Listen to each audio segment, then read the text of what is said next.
inilah bagian yang ketiga. Setelah data tersebut diperoleh, terus apa yang dilakukan? Ya, tentu data tersebut harus dianalisis.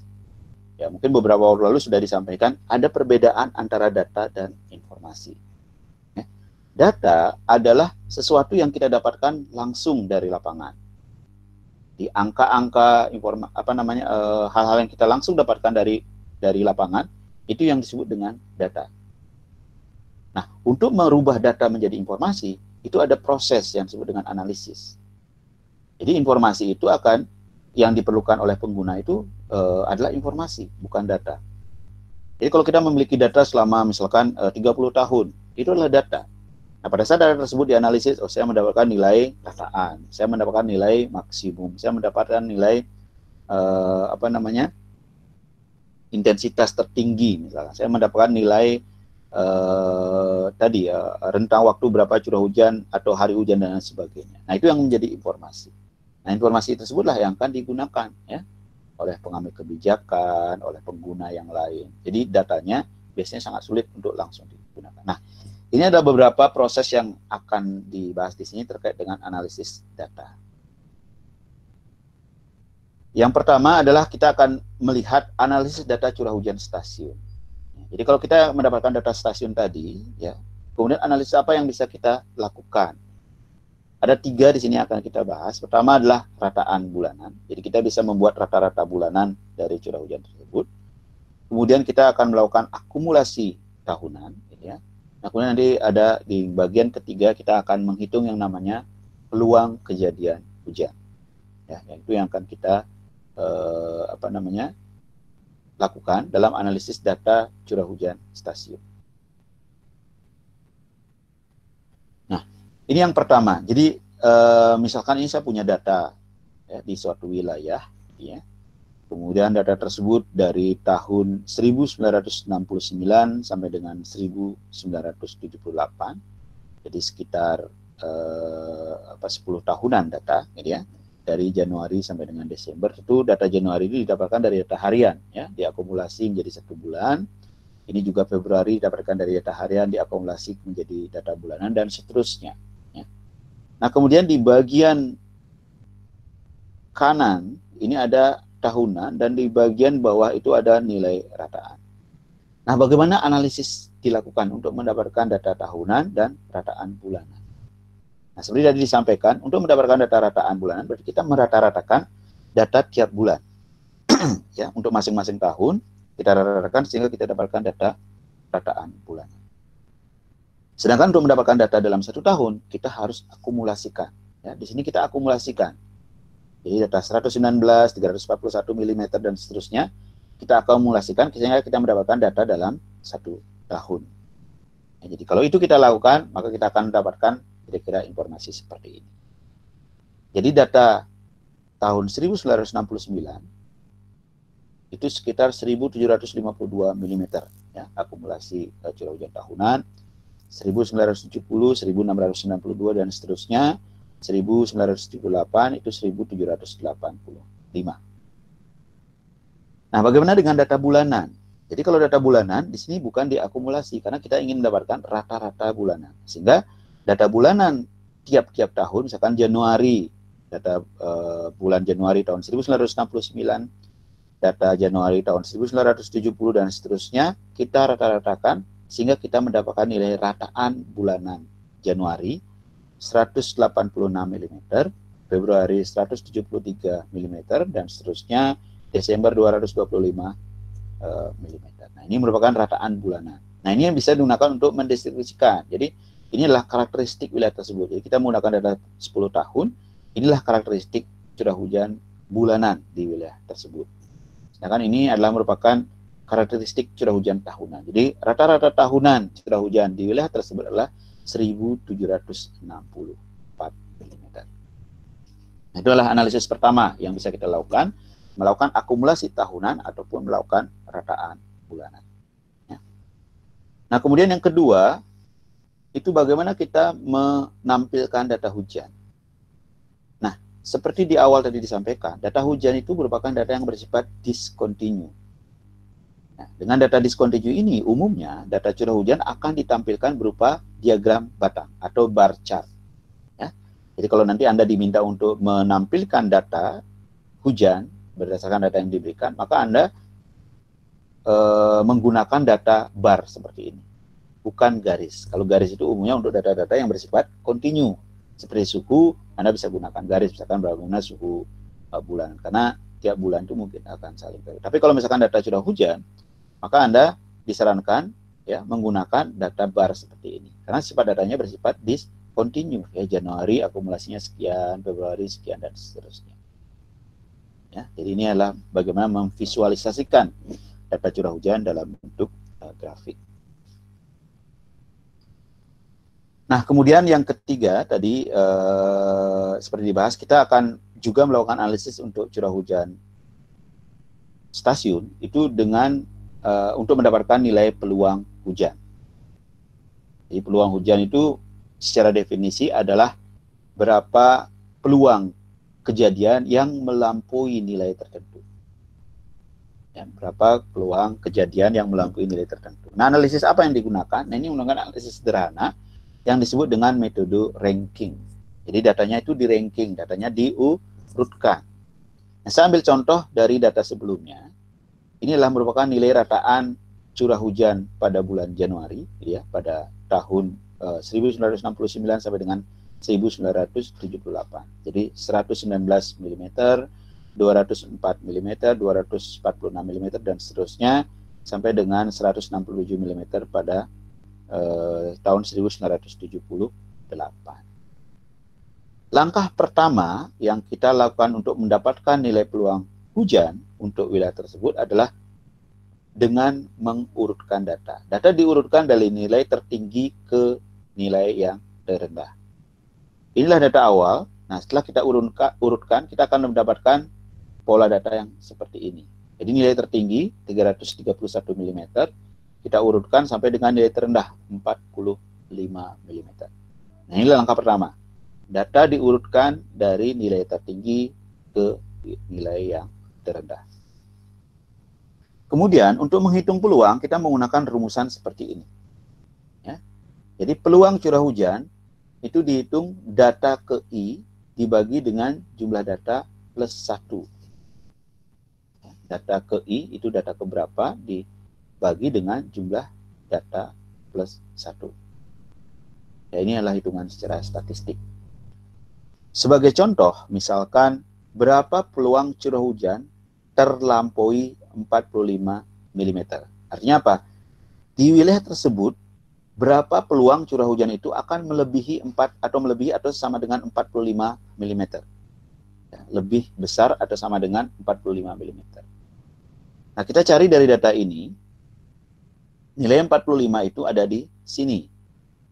Ya, di urutan yang paling bawah. Nah, kita hitung 45 ini data ke berapa?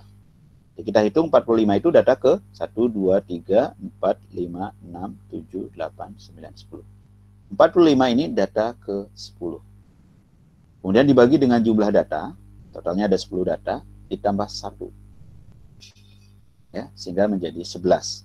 Nah, sehingga peluang curah hujan yang lebih tinggi atau sama dengan 45 cm itu sama dengan 91%. Artinya apa?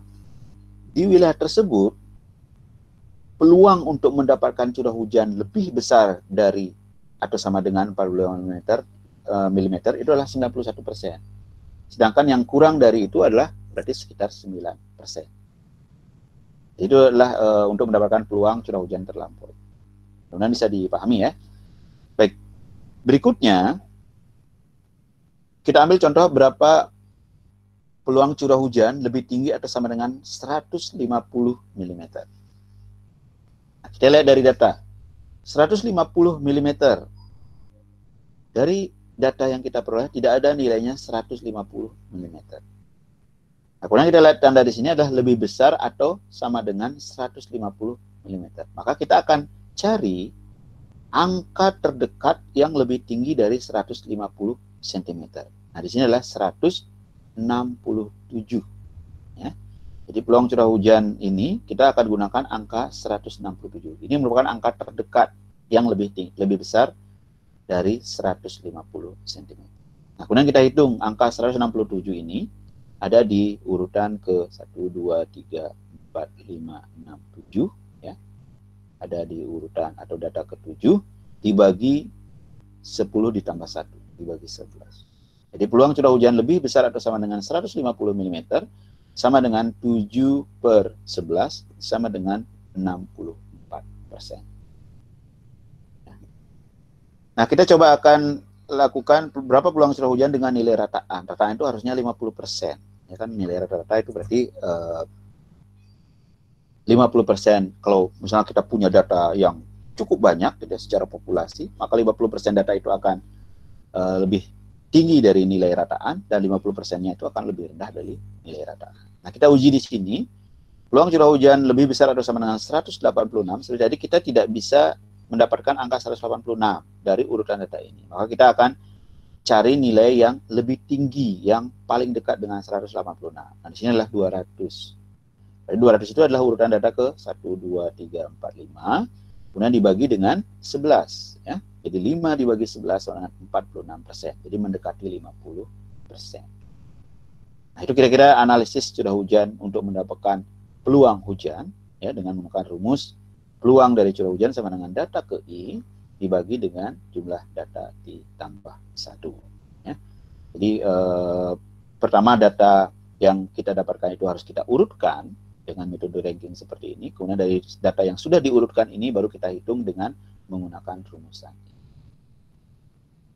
Nah, itu merupakan bagaimana kita melakukan analisis data dari data stasiun. Nah, kemudian berikutnya ada analisis data curah hujan wilayah. Nah, seperti tadi disampaikan bahwa stasiun pengamatan itu hanya bisa ditempatkan di wilayah-wilayah tertentu saja, dan dia bisa mencakup wilayah suatu wilayah tertentu, gitu ya. Seperti tadi misalkan kalau topografi wilayah pulau dan sebagainya 25 km persegi, atau bisa jadi kalau misalkan datanya homogen, dia bisa lebih luas dan sebagainya.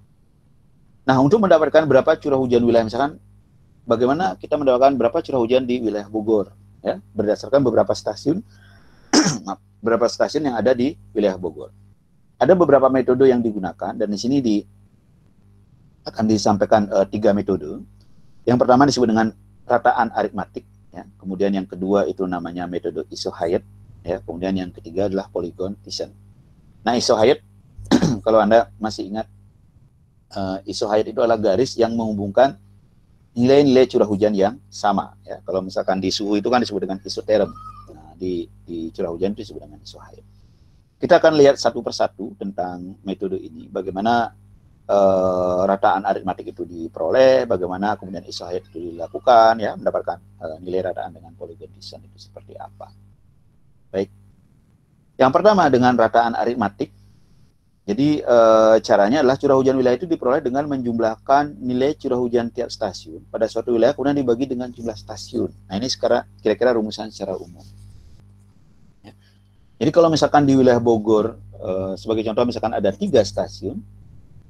Nah, kalau kita ingin mendapatkan rataan aritmatik, maka kita jumlahkan dari nilai 3 stasiun tersebut, kemudian kita bagi 3. Ya, sederhana.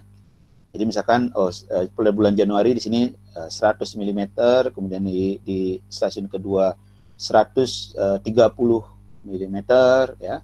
Kemudian yang mungkin yang stasiun ketiga misalkan 100 berapa? 130 juga, ya. Maka secara total kan akan mendapatkan 360. Ya, kemudian dibagi 3 berarti rataannya adalah 120 mm. Nah, seperti itu, ya. Jadi metode sederhana dengan melakukan rataan aritmatik. Kita membuat nilai rata-rata dengan menjumlahkan semua nilai curah hujan di wilayah tersebut, kemudian dibagi dengan jumlah data yang ada di wilayah tersebut.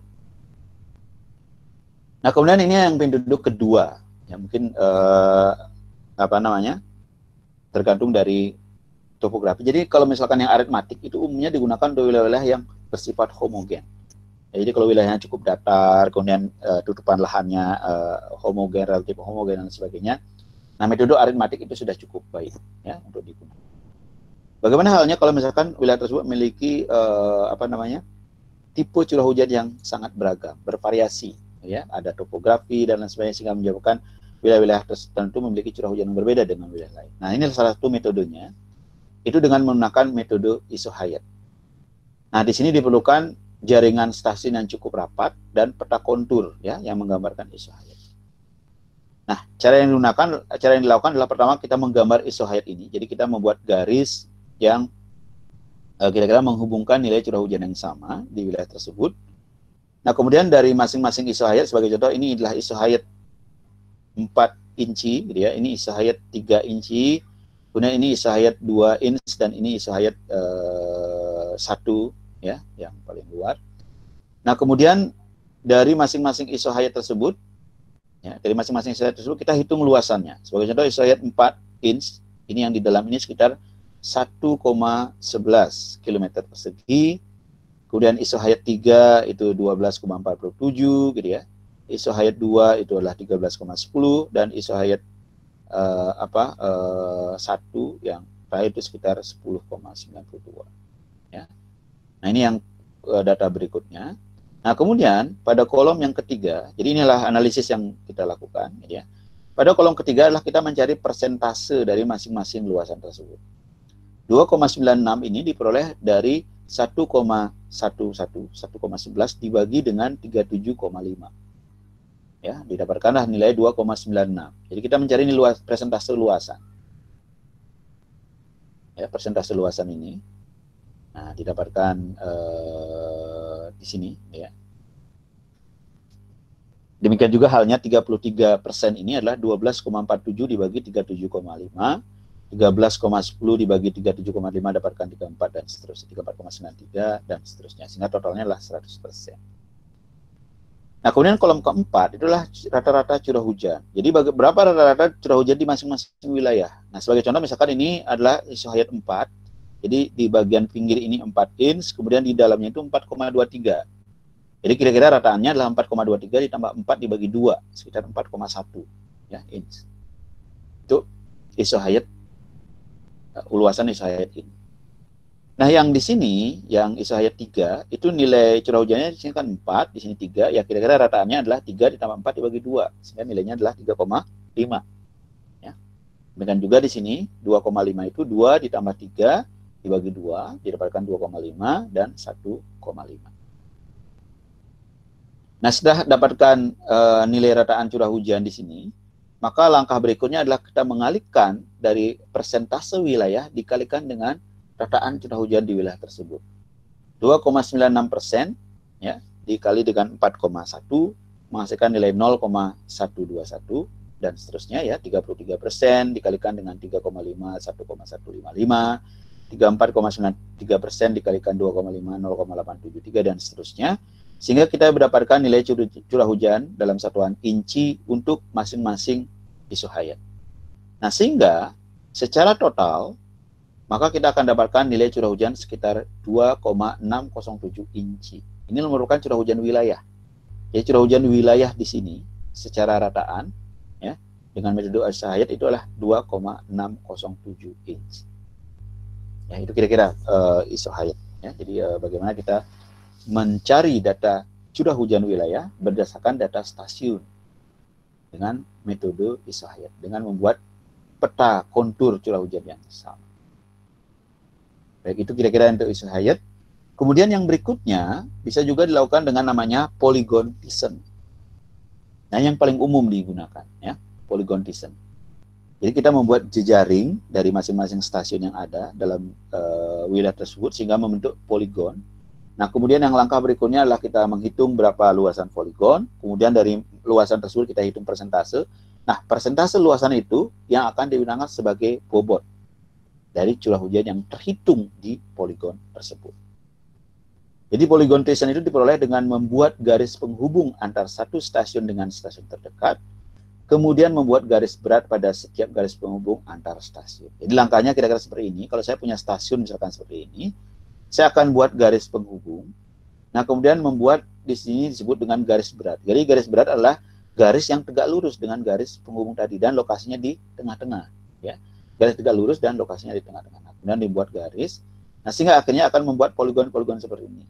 Ya, poligon 1,62 itu adalah ini. Ini poligonnya. 0,91 poligonnya ini. Ya. 2,54 poligonnya ini. Ya, kalau 4,23, nah poligonnya ini di sini di tengahnya. Ya. Jadi artinya apa? Artinya di poligon ini nilai curah hujannya sama, diasumsikan sama, sekitar 1,62 inci. Demikian juga di poligon di sini. Ya, di seluruh poligon ini diasumsikan memiliki curah hujan yang sama atau dapat diwakili oleh titik pengamatan ini. Sehingga di seluruh poligon ini nilai curah hujan sekitar 4,23. Ya. Nah, ini kira-kira curah hujan yang sudah dari masing-masing stasiun. Dan kemudian setelah dibuat poligon, ini adalah nilai luas untuk masing-masing poligon. Jadi sebagai contoh misalkan 4,23, nah poligon ini luasannya adalah sekitar 8,36 km persegi. Ya, dihitung luas untuk masing-masing stasiun. Nah, kemudian langkah ketiga kita membuat persentase, ya, sama seperti tadi kita membuat persentase dengan membagi luasan dengan total luas. Ya. Jadi kita membagi berapa luas dari masing-masing poligon dibagi dengan total luasan di sini. Jadi 6,10 gitu ya. Kemudian kita bagi dengan dapatkan nilai persentase. Nah, kemudian dari sini kita akan hitung berapa nilai curah hujan dengan mengalihkan curah hujan di sini dikalikan dengan luas dari wilayah tersebut persentasenya. Ya, jadi kita dapatkan tadi 6,10 dibagi dengan 37,48 dan seterusnya, sehingga kita bisa dapatkan luasan. Nah, dari sini kita akan kalikan sehingga kita dapatkan curah hujan untuk masing-masing poligon. Ya. Nah, di sini kita dapatkan nilainya 2,673. Ya. 2,673. Jadi kalau misalkan yang metode sebelumnya dapat 2,607, ya. Sedangkan di sini kita dapatkan 2,673. Jadi kalau kita bandingkan itu hampir sama 2,6. Nah, yang menjadi pertanyaan adalah mana yang benar? Apakah yang metode tadi misalkan dengan isohayat ataukah dengan metode polygon Thiessen? Jadi keduanya tidak ada pun salah, jadi tergantung dari metode. Nah, itu kira-kira 3 metode yang bisa kita gunakan. Yang pertama adalah metode aritmatika, ya, rataan aritmatik. Kemudian yang kedua adalah metode isohayat. Kemudian yang ketiga adalah polygon Thiessen.